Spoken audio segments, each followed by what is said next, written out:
Hello and welcome to what will probably be the final Robin Banks developer diary. So I'm posting this video right before I post Alpha 1 to the Atari Age forums. So at this point, the game is completely playable. Let's put it that way. Everything that needs to be in the game is in the game. There are still bugs, there are still glitches, there are some performance issues I need to deal with, but all of the game elements are complete and functional and in the game. And from here on out, it's just, like I said, bug fixes, adjustments, and putting in all the rest of the features into the game, working on stuff like the title screen and the two-player mode and so on and so forth. So let's take a look at what we've got now. So here we go, and here is Rob running into the bank, and we got the cops chasing around. So the cops have much better AI now, much more interesting algorithms. I still may adjust them further, not really sure. There's the money. I'm not going to be able to get the money back. Okay, maybe I could have gotten the money back. All the bonus objects are in the game now. Here's the hat. Snag the hat real quick. Boom, got it. You can trap the cops in the corner with the doors, just like you're supposed to be able to do, and you get your bonus points awarded appropriately. If I can arrange that. Come on, red cop. Ooh, I don't think we get green cop. There you go, 100 points for trapping red cop. So that is all in the game. Snag the hat again. Stage progression is in the game. The cops become more difficult as time goes on. All of the bonus objects are in the game. The lives are in the game. I have a life counter down the bottom right. That's at number 2 down there. I plan to embellish that a little bit at some point. I just haven't really figured out what I'm going to do. Ooh, cash bag. Cash bag. All right, got the cash bag. Cops are angry. Gonna snag the last of the coins. Exit is open, and we escape. So, as you can see, the game works. And now we have the crown down there. Now, what you can't see in this emulator, because it doesn't emulate it correctly, is that there are some performance issues with the cops. And on real hardware and on a more accurate emulator, you'll see a lot of flickering on the cops.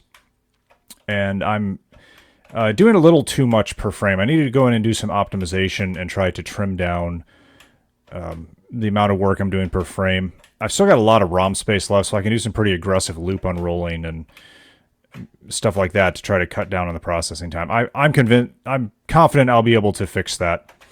One of the problems I ran into is it was just taking too much time to process all of the cops every frame. So right now, I'm only processing 2 cops every frame.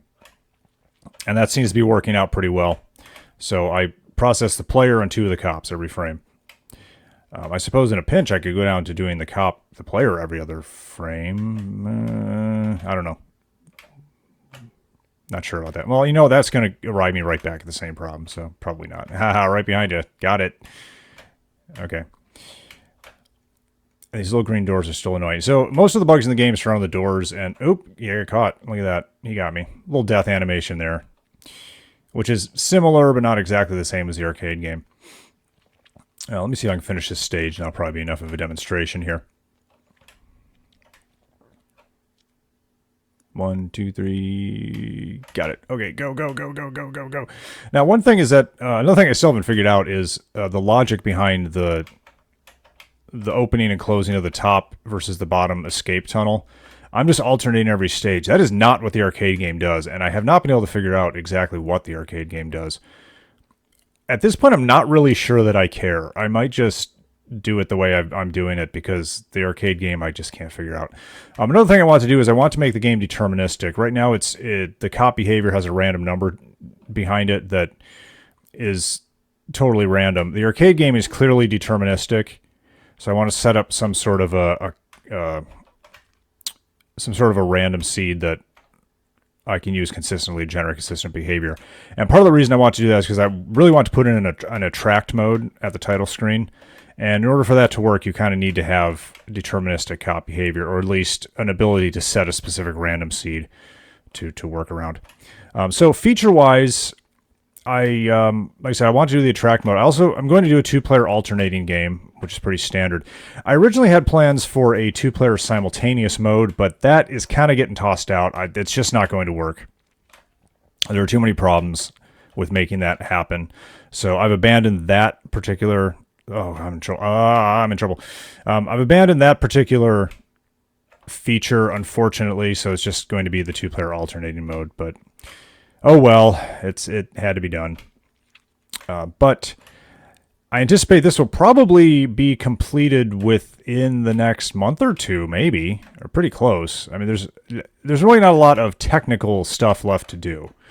It's mostly just busy work, getting all the little stuff done, like the title menus and high score tracking and a proper game over screen and all that. So there's nothing really technical remaining in this project. We're just looking at bug fixes and things like that. So it'd be good to get this one done and moving on to the next thing, which I have not yet announced what the next thing is.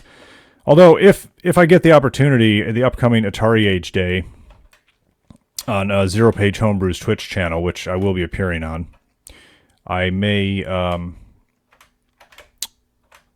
drop a hint about what the next project is going to be. It is not a port of an existing game. It's an original game, but it's got some peculiar features to it that I think might make some people happy. But anyway, so there is Robin Banks. Like I said, this is probably going to be my last video on the game until it's done, at which point I'll probably post a release trailer or something like that. So if you're interested in this game, you can follow the development over at the AtariAge.com 5200 forums, where I maintain a thread for it. And at some point, I'm sure it'll be available for purchase on cartridge in the Atari Age store. So that's where we'll wrap things up for now. And we'll see you later with hopefully a release trailer in maybe about a month and a half.